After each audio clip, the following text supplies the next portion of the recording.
Hello friends, स्वागत है आपका अपने YouTube channel Cybertech campus Nawada में। आज की वीडियो में हम लोग सीखेंगे एक्सेल के सॉर्ट फंक्शन के बारे में, उसके डिफरेंट यूजेस के बारे में, जो कि एक बहुत ही पावरफुल फंक्शन है एक्सेल का। तो चलिए बिना समय गवाए हम लोग जानते हैं पहले बेसिक सिंटैक्स सॉर्ट का क्या होता है। देखिए यहाँ पे आप लोग अपनी स्क्रीन पर देख पा रहे होंगे, मैंने कुछ एम्प्लॉयज़ का यहाँ पे लिस्ट रखा है और मुझे यहाँ पे उनका सॉर्टेड ऑर्डर में, जो कि असेंडिंग ऑर्डर भी हो सकता है या फिर डिसेंडिंग ऑर्डर भी हो सकता है, उसमें एम्प्लॉय का लिस्ट चाहिए। तो मैं लिखता हूँ इक्वल्स सॉर्ट। अब देखिए यहाँ पे जो पैरामीटर है, जो पहला पैरामीटर है वो है एरे।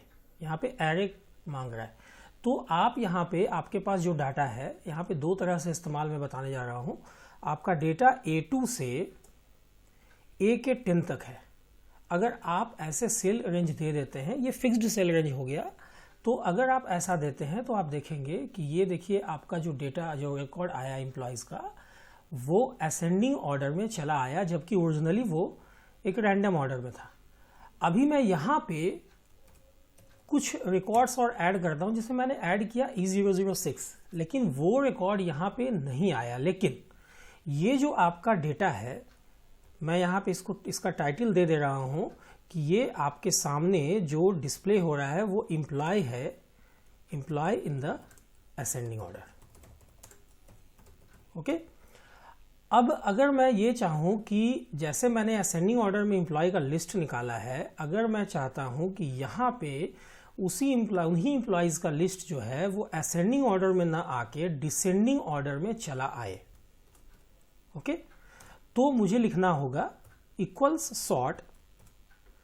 अब मैं यहां लिखता हूं A2 से, चूंकि मेरा डेटा अब A2 से, अब तो A11 तक है, मैं चाहूं तो A10 तक भी ले सकता हूं। चलिए मैंने A11 तक ले लिया, कॉमा, सॉर्ट इंडेक्स छोड़ देता हूं इसको, सॉर्ट ऑर्डर। देखिए यहां पे अगर आप 1 डालेंगे तो ये असेंडिंग ऑर्डर में ही अरेंज करके देगा। देखिए अगर आप 1 डाल देते हैं तो देखिए आप रिकॉर्ड आपका असेंडिंग ऑर्डर में ही आ रहा है, ठीक है। लेकिन अगर आप, जो कि आप अगर नहीं भी डालेंगे तो असेंडिंग ऑर्डर में ही आएगा, लेकिन अगर आप यहाँ -1 डाल देते हैं तो ये देखिए आपका जो रिकॉर्ड है एम्प्लॉयज़ का, वो आपका रिकॉर्ड जो है डिसेंडिंग ऑर्डर में आपके सामने चला आया।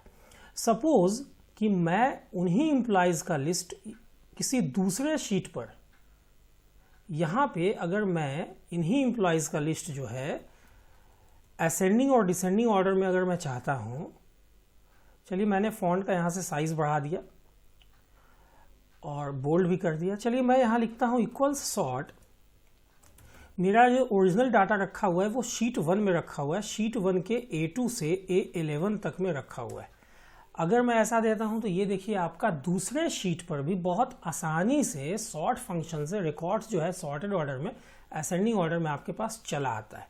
अगर आप यहाँ पे लिखते हैं इक्वल सॉर्ट, आपका डेटा जिस शीट पर रखा हुआ है उस शीट का नाम, देन एक्सक्लामेटरी साइन, जो कि शिफ्ट के साथ 1 को प्रेस करने से आएगा, और जिस रेंज में रखा हुआ है वो, कॉमा, सॉर्ट इंडेक्स पैरामीटर को ब्लैंक छोड़ के -1 सॉर्ट ऑर्डर पैरामीटर में, जो कि ऑप्शनल है, और उसके बाद अगर हम लोग ऐसा इंटर प्रेस करते हैं लिख के, तो देखिए ये आपके सामने डिसेंडिंग ऑर्डर में आपका रिकॉर्ड चला आया। तो बहुत ही यूजफुल फंक्शन है, बहुत ही पावरफुल फंक्शन है ये एक्सेल का सॉर्ट फंक्शन। अब आइए यहाँ पे हम लोग ये जानते हैं कि अगर सपोज कि मुझे यहाँ पे सॉर्ट फंक्शन तो आइदर असेंडिंग और डिसेंडिंग ऑर्डर में सॉर्ट कर रहा है, या तो सेम शीट पर या तो फिर डिफरेंट शीट पर, लेकिन अगर मैं यहाँ पे देखिए, यहाँ ये तो मैंने पहला इस्तेमाल बता दिया। अगर सपोज कि मैं इन सेल्स को सेलेक्ट कर लूँ जहाँ पे मेरा ओरिजिनल एम्प्लॉय का डाटा रखा हुआ है, और इंसर्ट पे क्लिक करके, टेबल ऑप्शन पे क्लिक करके एक टेबल मैं बना लूँ। ये देखिए आप यहाँ पे नेम बॉक्स में आपको दिखेगा कि आप टेबल का नाम टेबल 1 है, या आप नेम बॉक्स से भी इसका नाम चेंज कर सकते हैं।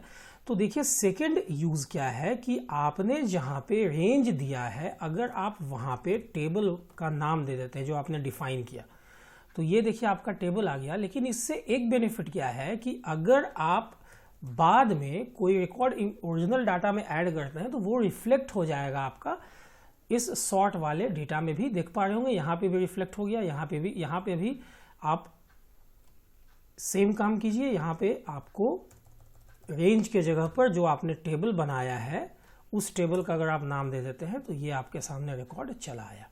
सिमिलरली अगर आप यहाँ पे भी, मैं बारी बारी समझा रहा हूँ, यहाँ पे भी अगर आप शीट 1 के अंदर जो टेबल 1 आपने डिफाइन किया, आप ऐसे लिखते हैं, ओके, यहाँ पे भी आप वही काम करते हैं। शीट 1 में जो आपने टेबल 1 बनाया है ऐसा आप दे देते हैं। तो आप यहाँ पे शीट 1 में जो आपने यहाँ पे स्पेलिंग मिस्टेक हो गया है, टेबल 1 जो आपने बनाया है, तो ये आपके सामने रिकॉर्ड चला आ रहा है। ठीक है, बहुत ध्यान से देखेंगे। अभी मैं इससे बताऊंगा कैसे आप यूनिक रिकॉर्ड भी निकाल सकते हैं। अब देखिए, ये आपने सॉर्ट का दो अलग अलग सिंटैक्स देख लिया, एक रेंज डाल के और दूसरा अगर आपने टेबल बनाया है तो, और दोनों के फर्क को भी आप लोग समझ गए होंगे। अब क्या है कि अगर मैं यहाँ पे चाहता हूँ कि असेंडिंग ऑर्डर में यूनिक रिकॉर्ड आए, थोड़ा सा मैं यहाँ पे चेंज कर दे रहा हूँ, employee in the ascending order, यहाँ पे ये जो रिकॉर्ड मैं दिखाऊंगा ये यूनिक एम्प्लॉयज का होगा, unique employees in the ascending order. ठीक है, और मैं ये चाहता हूं कि यहां पे आपके सामने यूनिक एम्प्लॉयज का ही लिस्ट आए लेकिन डिसेंडिंग ऑर्डर में आए। तो यहां पे आपको लिखना होगा, या तो आप सॉर्ट के बाद यूनिक लगा दें, यहां पे भी दो सिंटैक्स है, सॉर्ट के बाद मैं यूनिक लगा के दिखा रहा हूं। ये देखिए आपके सामने यूनिक रिकॉर्ड्स का, यूनिक एम्प्लॉयज का लिस्ट आ गया लेकिन असेंडिंग ऑर्डर में आया। ठीक है, अगर वही चीज मुझे यहाँ पे डिसेंडिंग ऑर्डर में दिखाना हो तो मैं, ऐसा नहीं कि आप सॉर्ट के अंदर यूनिक लगा सकते हैं। देखिए एक दूसरा वेरिएशन भी है, अगर आप यूनिक के अंदर सॉर्ट लगा देते हैं तो पहले यूनिक रिकॉर्ड का फिल्टर करेगा यूनिक रिकॉर्ड्स को and then sort function apply होगा। तो ये देखिए आपके सामने डिसेंडिंग ऑर्डर में आ रहा है। अगर आप यहाँ पे कोई इम्प्लॉय जोड़ते हैं तो ये देखिए आपके सामने वो इम्प्लॉय भी यहाँ पे अपडेट होके चला आता है। सिमिलरली अगर आप यहाँ पे भी वही काम करना चाहते हैं तो मैं एक सेकेंड वेरिएशन यहाँ बता रहा हूँ। यहाँ पे उस वाले शीट में मैंने पहले सॉर्ट लगाया था, देन यूनिक लगाया था, अभी मैं पहले यूनिक लगा दे रहा हूँ, देन सॉर्ट लगा दे रहा हूँ।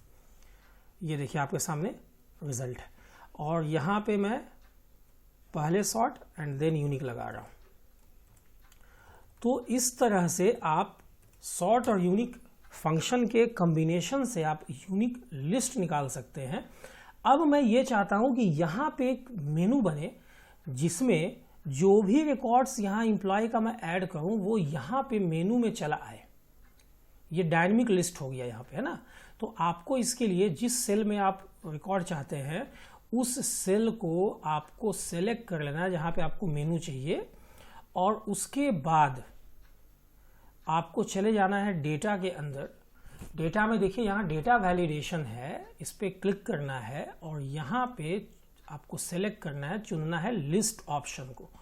उसके बाद सोर्स में, चूंकि आप अब दो तरह का यहाँ पे मैं मेनू बना रहा हूँ, एक असेंडिंग ऑर्डर में, तो ये असेंडिंग ऑर्डर में जहाँ पे मेरा यूनिक एम्प्लॉयज का लिस्ट मैंने पॉपुलेट किया है, उन सेल रेंज का मैं पहला सेल का एड्रेस डाल के और कीबोर्ड से मैं प्रेस करूँगा हैज़, जो कि शिफ्ट के साथ 3 प्रेस करने से, 3 को प्रेस करने से आएगा। अब जैसे ही मैं ओके पे क्लिक करता हूँ, ये देखिए आपके सामने एक मेनू चला आया जिसमें आपके पास एम्प्लॉयज का लिस्ट है, वो भी असेंडिंग ऑर्डर में। ठीक है, अगर मैं ये चाहता हूँ कि यहाँ पे मैं डिसेंडिंग ऑर्डर में एम्प्लॉयज का लिस्ट निकालूँ, तो उस सेल को मैंने सेलेक्ट किया, क्लिक किया डेटा के अंदर डेटा वैलिडेशन को, उसके बाद मैंने सेलेक्ट किया लिस्ट ऑप्शन को। सोर्स में डिसेंडिंग ऑर्डर में जिन सेल रेंज में मैंने पॉपुलेट किया है उसके पहले सेल को मैंने सेलेक्ट किया और कीबोर्ड से प्रेस किया हैज़ सिंबल, और उसके बाद मैंने क्लिक किया ओके बटन को। तो ये देखिए आपके पास ये डिसेंडिंग ऑर्डर में आपके पास मेनू चला आया। तो इस तरह से बहुत ही आसानी से आप drop down list box create कर सकते हैं एक्सेल फाइल के अंदर, दो फंक्शन के इस्तेमाल से, सॉर्ट और यूनिक के इस्तेमाल से।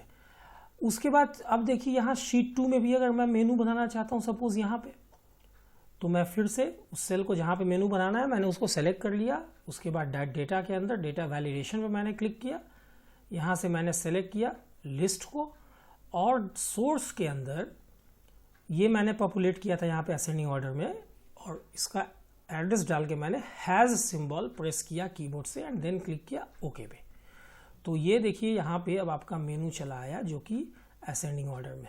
इसी तरह से अगर डिसेंडिंग ऑर्डर में मुझे निकालना होगा, अच्छा यहाँ पे ये असेंडिंग ऑर्डर में, अगर डिसेंडिंग ऑर्डर में मुझे निकालना है तो मैं क्या करूँगा, यहाँ पे शीट 1, ओके। तो अगर मुझे यहाँ पे डिसेंडिंग ऑर्डर में, तो सिमिलरली जैसे मैंने बताया, यहाँ डेटा वैलिडेशन पे मैं क्लिक करूँगा, यहाँ से मैं सेलेक्ट करूँगा लिस्ट को, और यहाँ से सोर्स में जाने के बाद जहाँ मैंने पॉपुलेट किया है वहाँ पे मुझे क्लिक करना है और उसके बाद हैज़ सिंबल लेके ओके कर देना है। तो ये देखिए आपका यहाँ पे डिसेंडिंग ऑर्डर में सेम मेनू यहाँ पे चला आ रहा है। यहाँ पे अगर आप देख पा रहे होंगे, यहाँ पे मैंने टेबल 1 दिया है, यहाँ पे शीट का नाम आप दे दें। तो इस तरह से आप सॉर्ट और यूनिक फंक्शन के कॉम्बिनेशन से आप लोगों ने सीखा कि कैसे ड्रॉप डाउन लिस्ट बॉक्स बना सकते हैं सेम शीट पे या डिफरेंट शीट पे। आपने ये सीखा कि सॉर्ट फंक्शन का बेसिक वर्किंग स्टाइल क्या है, कैसे आप असेंडिंग ऑर्डर और डिसेंडिंग ऑर्डर दोनों ही तरह के ऑर्डर में किसी कॉलम के डेटा को आप कैसे पॉपुलेट कर सकते हैं दूसरे कॉलम में बहुत आसानी से, जो जहाँ दूसरा कॉलम सेम शीट पर भी हो सकता है या फिर डिफरेंट शीट पर भी हो सकता है। तो अगर वीडियो आप लोगों को अच्छा लगा हो तो एक लाइक दे देंगे। जो भी आप लोगों का ओपिनियन होगा इस वीडियो के कमेंट बॉक्स में ज़रूर लिखेंगे। और जिन लोगों ने चैनल को सब्सक्राइब नहीं किया है प्लीज़ प्लीज़ प्लीज़ सब्सक्राइब कर लें, हिट बटन को क्लिक कर लें, ताकि जो भी वीडियो मैं अपलोड करूं उसका नोटिफिकेशन आप लोगों तक सबसे पहले पहुंचे। वीडियो के अंत तक बने रहने के लिए आप लोगों का बहुत बहुत धन्यवाद। और इस वीडियो के डिस्क्रिप्शन में आपको यूनिक और फिर जो भी अलग अलग तरह के वीडियोज़ मैंने बनाए हैं उसका डिस्क्रिप्शन लिंक में मिल जाएगा। तो वहाँ से आप लोग चाहें तो उन वीडियोज़ को भी देख सकते हैं। वीडियो के अंत तक बने रहने के लिए आप लोगों का बहुत बहुत धन्यवाद। Thanks a lot.